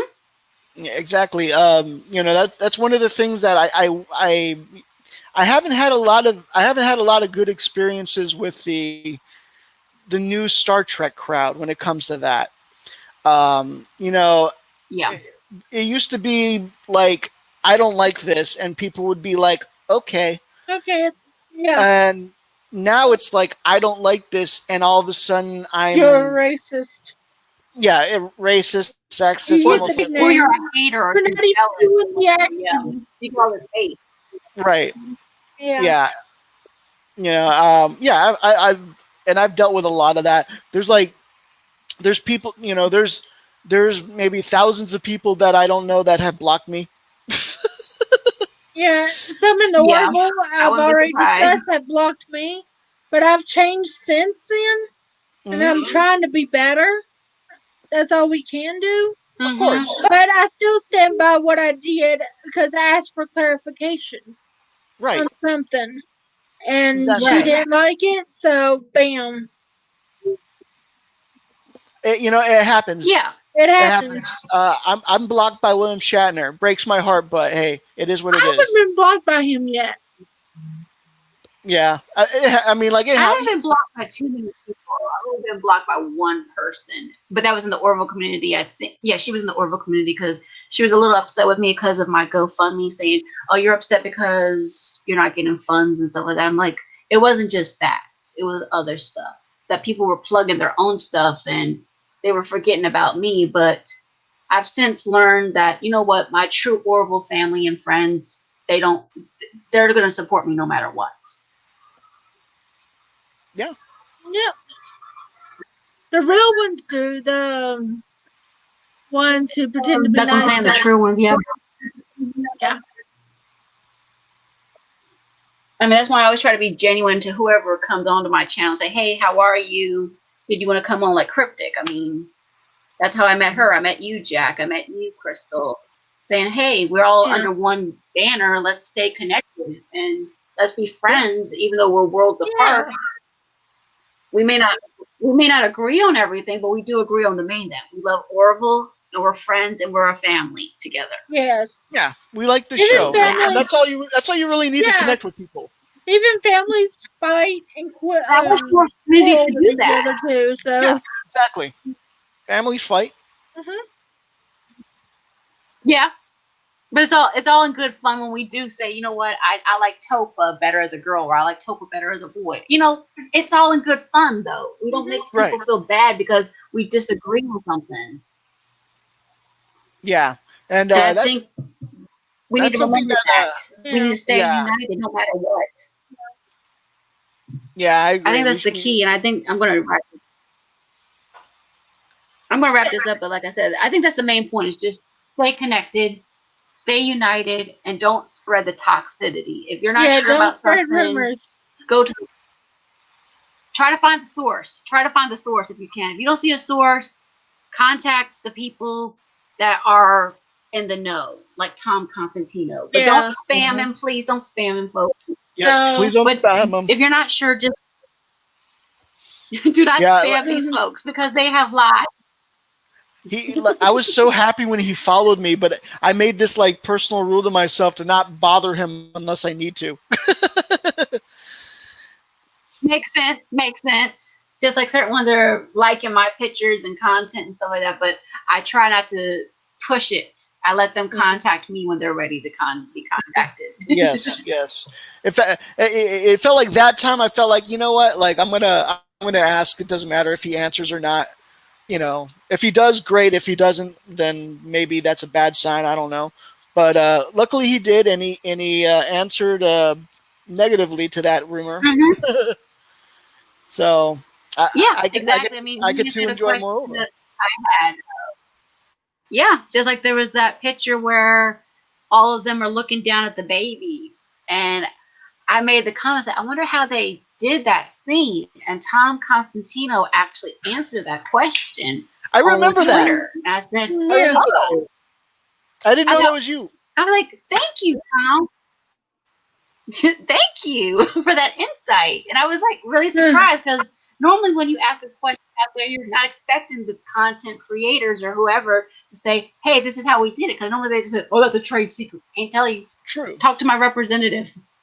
True. And it was real simple. Something like, oh, we just put a camera, like we just laid the camera down or something like that. I On remember the something floor, yes. on the Yeah. floor. It was, Yeah. yeah, it was a simple, very simple thing. I said, "Really? Thank you, Tom." And when it was my birthday this year, I told him, "You think I could just get something simple like, hey, can I get a birthday wish?" And he gave it to me. Or Scott Grimes giving me a birthday video. Like, whoa. Nice. Nice. Yeah. That's awesome. I wish I Scott Grimes would mean, give. like I said, that's the thing I love about this community. That's the thing I love about this community, that we stay connected. We encourage each other. And that's my advice to all of you who are out there watching this. Don't spread rumors, spread union love around each other. And if you're not sure, look for the sources. Ask for the sources. And what I love, and Either one don't of be you have afraid any to ask questions? the producers because they're very approachable. Mhm. Tom has been so approachable. I think the only one who hasn't answered any of my tweets was Seth MacFarlane, but I understand why. He's got billions of Yeah. followers. So And yeah, I mean, Oh, yeah. but you know, they're so approachable. The people that work on the show are so approachable. Whereas if you try to do that Mhm. with, you know, certain other franchises, it wouldn't slide. no. It wouldn't go. Mm-mm. Mm-mm. It wouldn't even get past the first tweet. They'd say, nope, nope, Nope. nope. Yep. Let me tell you. You know, I have tweeted Patrick Stewart and I have tweeted. Um, ah, I've tweeted the I can't remember his name right now, but the man who played Data. I've tweeted Brent Spiner. Brent Spiner. I have tweeted these Mm-hmm. people thousands of times about random stuff, hoping that they would, you know, retweet me. And the people who have responded to me, it's always about something that I tweeted negatively about one of the new Trek shows. I said something about the Noonien Soon's son being normal Brent Spiner, and that didn't turn out well. Brent Spiner didn't really like that. Uh, Wilson Cruz. I think I remember seeing that one. Yes. Wilson Cruz has blocked me and said nasty stuff to me. The guy who played Captain Lorca, I can't remember his name right now. He's blocked me. Okay, yeah. I know who you're talking about. Yeah. You know, it's always like you know, and that's kind of what's sad about it was that, you know, it would have been nice if I got more positive feedback from the actors Mm-hmm. or the crew or something. Even if it's even if the tweet is negative toward the show or whatever, you could just be like, I'm sorry you didn't like it. You know, you don't have to be a smartass about it. You know, yeah. Right. He was also very rude to my followers too. Afterwards, Mr. Spiner, because after he responded to me, like a bunch of people tweeted him, and he was just rude to them. And they weren't even rude to him. They weren't saying mean stuff to him or anything. They were just like, "Oh, like I really didn't like this or whatever," and maybe it could have been done differently. But yeah, that's the way it is, I guess. You know, you kind of learn to get a thick skin because you know, with all the negativity that comes with it, I got a lot of positivity too. I've had a lot of followers that come in and they enjoy what I do. They enjoy like, okay, when I break down like one of the newer Trek episodes, you know, a lot of times I'll screenshot something that bothered me and I'll be like, why is this in here? You know, or if there's one of these enlonged lens flares that last like 5 seconds, I'll screenshot that and be like, this is my favorite scene in Star Trek so far. Just to be funny. You know, and that's really all it is. It's fun. It's lighthearted. I do activism, like I do actual activism in my off time. And that stuff is hard, and that stuff is frustrating, and that stuff does make me angry sometimes. But I'm never really angry when I talk about Star Trek, even if I talk about how much I don't like it, because it's such a lighter subject, and I love talking about the lighter subjects more. Yeah, we need more positive and upbeat and lighthearted nowadays too. Right. Especially with everything going on. Right, and this has been a hell of a year. Agreed.